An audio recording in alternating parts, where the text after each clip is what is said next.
କାହାଣୀ ବସନ୍ତ ପଞ୍ଚମୀ।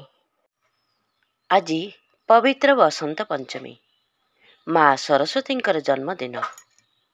ମା ହେଉଛନ୍ତି ବାଣୀର ଦେବୀ।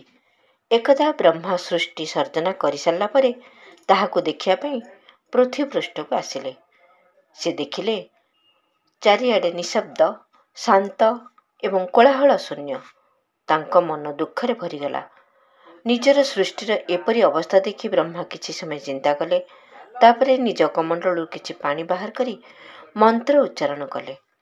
ସେହି ମନ୍ତ୍ର ପାଣିରୁ ଜଣେ ଦିବ୍ୟ ନାରୀ ଜନ୍ମ ନେଲେ।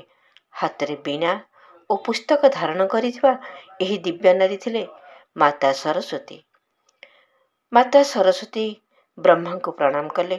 ବ୍ରହ୍ମା କହିଲେ, ମୋର ଏହି ସୃଷ୍ଟି ପ୍ରାଣଶୂନ୍ୟ ଏବଂ ଶାନ୍ତ ଲାଗୁଛି। ତୁମେ ତୁମର ବୀଣାକୁ ଝଙ୍କୃତ କରି ଏହି ସୃଷ୍ଟିକୁ ସ୍ୱର ପ୍ରଦାନ କର। ମାତା ସେପରି କଲେ। ଏହାପରେ ପଶୁ ପକ୍ଷୀ, ମନୁଷ୍ୟ, ଗଛ ଲତା, ଝରଣା, ପାଣି, ପବନ ସମସ୍ତେ ଗୀତ ଗାଇବାକୁ ଲାଗିଲେ। ସେହିଦିନ ବସନ୍ତ ପଞ୍ଚମୀ ଥିଲା।